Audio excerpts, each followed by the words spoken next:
Bonjour à tous, merci de nous suivre pour ce flash d'information. Le navire de recherche océanographique et de pêche dénommé Fridtjof Nansen est au large de la Côte d'Ivoire dans le cadre de la campagne transfrontalière régionale d'évaluation des stocks halieutiques dans le golfe de Guinée, une campagne financée par la FAO. Ce qu'il faut également savoir, c'est que cette campagne se propose de mettre à disposition des pays du golfe de Guinée, et notamment celui de la Côte d'Ivoire, des informations et données scientifiques leur permettant d'élaborer des politiques de gestion durable de leurs ressources halieutiques. Notons également que le lancement de cette mission a eu lieu mardi dernier au port autonome d'Abidjan en présence du ministre des Ressources animales et halieutiques et son homologue du Ghana. Les précisions de Dangui Dangui. Pollution maritime, pêche illégale et non réglementée, effet pervers du changement climatique.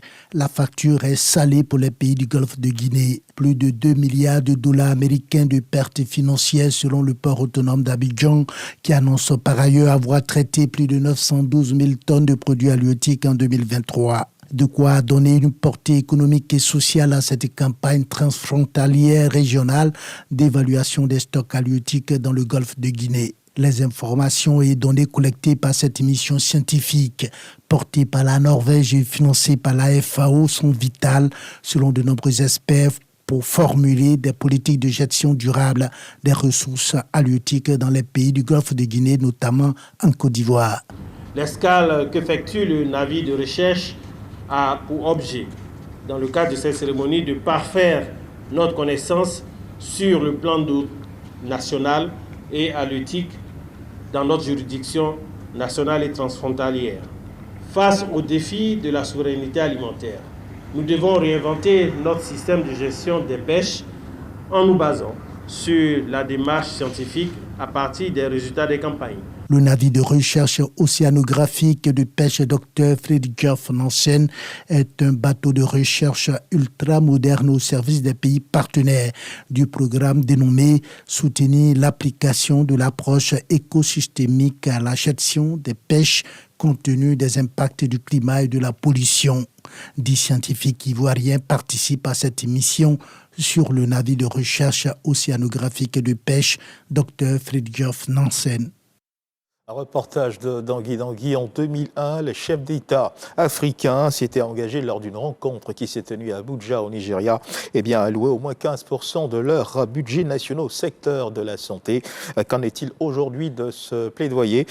Pour répondre à cette question, un atelier est organisé ici à Abidjan. Il est à mettre à l'actif de la Fédération des réseaux des champions en plaidoyer pour la santé. Nous y reviendrons assurément dans nos prochaines éditions.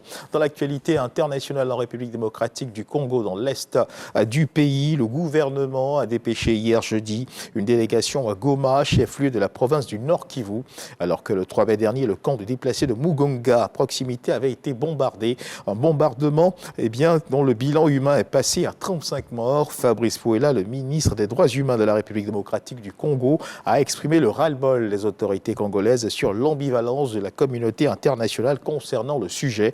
Les autorités congolaises qui ont saisi le Conseil de sécurité de l'ONU contre le Rwanda. Et toujours dans l'actualité internationale du côté du Sénégal, 11 personnes ont été blessées hier. Jeudi, 4 blessés grièvement lorsqu'un Boeing affrété par la compagnie Air Sénégal est sorti de la piste lors de son décollage. Un accident qui a entraîné la fermeture de l'aéroport international de Diass près de Dakar. Notons que 6 autres passagers ont été admis en observation dans les services médicaux de l'aéroport. L'aéroport fermé dans la foulée de l'incident est rouvert dans la mi-journée. Notons également que le bureau d'enquête et d'analyse BEA a ouvert une enquête pour déterminer les causes de l'accident, selon le ministère chargé des transports aériens dans un communiqué. Et on termine ce tour de l'actualité internationale avec le Tchad. Cette victoire annoncée de Mahamat Idriss Déby Itno à la présidentielle, en tête des résultats provisoires globaux avec 61% des suffrages et plus de 75% de participation. Il devance largement ses 9 concurrents, dont Succès Masra, l'opposant, classé deuxième avec 18,53% des voix. Succès Masra qui a donc appelé ses partisans à manifester avec responsabilité et dans le calme contre ce qu'il appelle un vol de la volonté du peuple. Nous y reviendrons assurément dans nos prochaines éditions. Et puis, vous le savez, nous sommes vendredi aujourd'hui. Tous les vendredis, nous parlons de sport au journal de 13h. Aujourd'hui, nous ferons pareil avec Konaté Nglambé. Entretien à suivre à 13h. Merci de nous avoir suivis.